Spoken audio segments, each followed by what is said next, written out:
What's up guys, it's Ajax, AJ in 4K, back with another review today, and we're gonna be checking out Drake's 9th studio album, MAID of HONOUR. This album is the first of Drake's ICEMAN trilogy, with his more dance or electronically oriented cuts from over the last couple years. The album was surprise released along with Habibti and had zero promotion minus the single Which One, which was originally anticipated as a song on ICEMAN. Now, we'll get to the other surprise release along with the ICEMAN in my other videos, but today I wanted to ask, is Drake really excelling with his exploration into dance music? Now, Drake is one of those artists who needs absolutely no introduction, but for those of you completely out of the loop, he transformed from a Canadian teen actor into a global music powerhouse, redefining the sound of modern hip-hop and R&B through a dominant series of multi-platinum albums, and a decade of historic Billboard success. However, since the start of the 2020s, the public outlook on this man's music has progressively soured. Drake stans will go crazy for albums like Certified Lover Boy or Honestly Nevermind, but critics have started to notice the laziness and low effort from Drake that, to me, makes him a supremely boring artist. This trilogy also follows the Kendrick Lamar beef in 2024 that saw Drake called a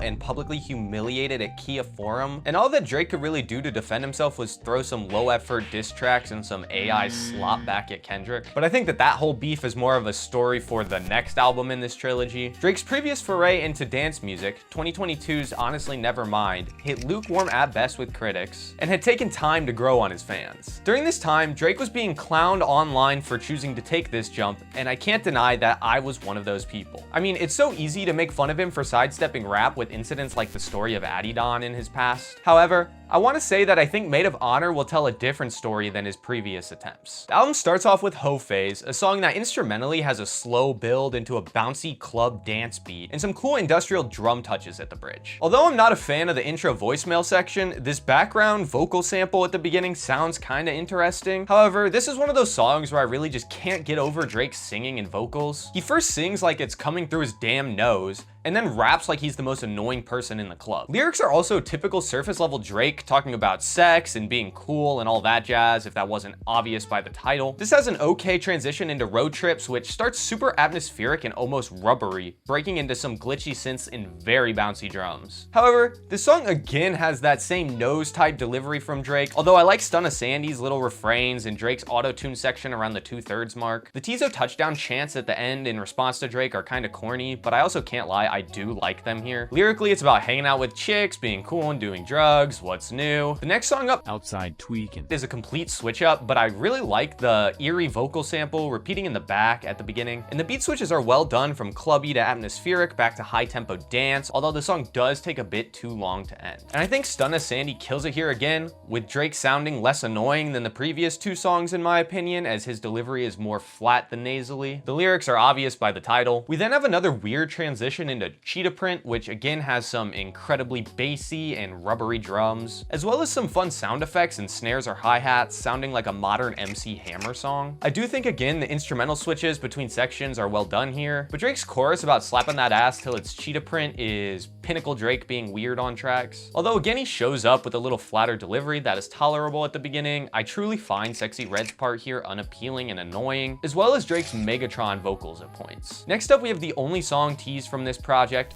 Which One, which kind of feels out of place here, although I guess I don't know which of the other two projects he would have put this song on, so I guess it gets a pass there. However, it starts with a stupid vocal sample, and Drake's patois here is unfathomably annoying. The drums are super heavy again, and there's some interesting electronic background effects. I think Central C puts on a good showing here, but the song breaks down to an almost tropical sounding beat, allowing Drake to fully patois out, and the song is just overall boring and annoying. Lyrics are typical Drake again, talking about hard choices in the realm of sex, drugs, and violence. I do like that little tropical section though, and it transitions nicely into Amazing Shape, which has a hopeful and once again beachy feel to it. The drums here are way less heavy and carry a far more laid back vibe, but they start to get that heaviness near the end and even become electronic at points. I think Popcan is a nice feature here, and I like him over this beat, even if again it allows Drake to go full sicko mode with the patois, and lyrically, you guessed it, sexy talk. The next cut, BBW, starts off incredibly catchy, and Drake is far less annoying than the last two songs, even if he does feel like he doesn't really care. The instrumental is pretty simple too, with some super reverby and heavy drums again, some nice impact sound effects. However, the song does start to get a bit annoying until that text-to-speech voice comes in on the beat switch. Some crazy electronic drums, industrial banging, as well well as that put your back in it chant from that singer or sample and the robot make it a really nice end to the song. And although True Bestie starts off kind of slow from this, it quickly picks back up with some hungry, reverby drums, nice synths that add atmosphere, and fun chants from iconic Savvy. This song is one of my favorites here, as Drake sounds like he drank a Red Bull or something before this because he has some life in him. My only gripe here is that it felt like it was building towards more and then got cut short. It doesn't help that this fun Charlie XCX style beat transitions into a boring interlude in the form of Where's Your Stuff, which is some lady complaining about how married women don't get shit compared to her. I mean, I find this song funny because I think this is obviously how Drake sees himself in his life. Needless to say, I think this track really halts the momentum that this album has been carrying forward thus far. And this again awkwardly moves into New Bestie, which is more akin to Amazing Shape in its soft drums and laid back vibe. But I think that this song in particular is incredibly boring and devoid of anything interesting until the second half. And Drake is nice for holding off his patois for a bit, but he slowly builds to it throughout the first half of the track and is full force ahead on the rest. The build here isn't all that either, and Drake's patois are so over the top that this track is just a definite skip. Q&A is more of the same boring story, although the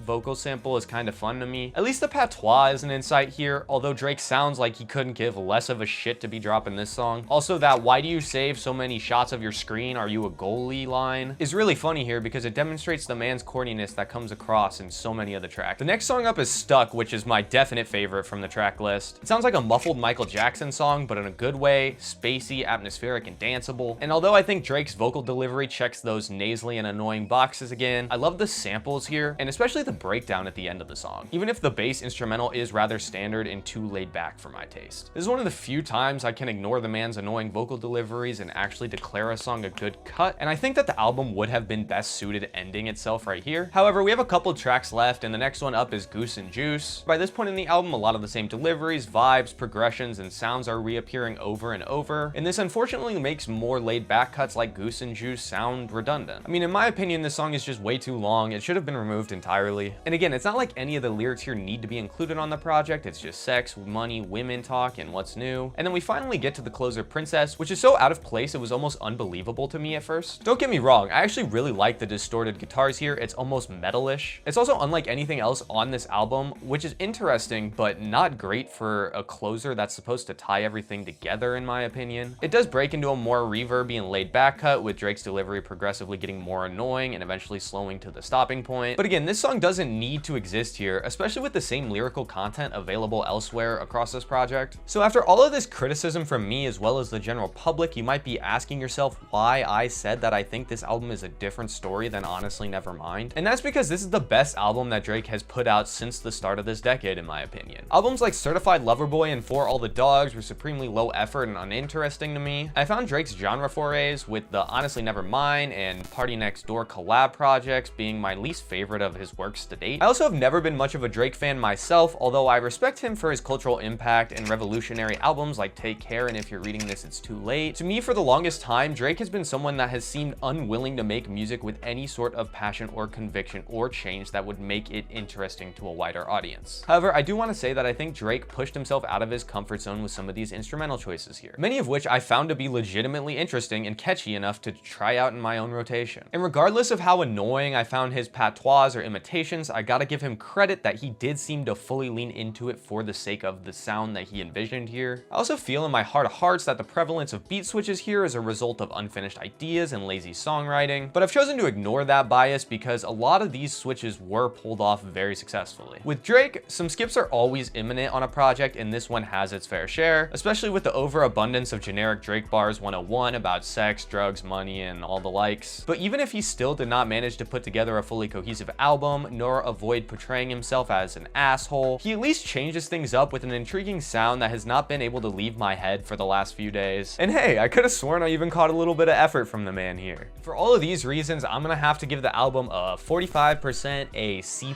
on my grading scale. For my review of the full trilogy, check out my review of Habibti in particular. I go over my thoughts on the series as a conclusion there. Did you agree with my rank? Do you think the sound Drake tried on Maid of Honor is interesting or maybe even good?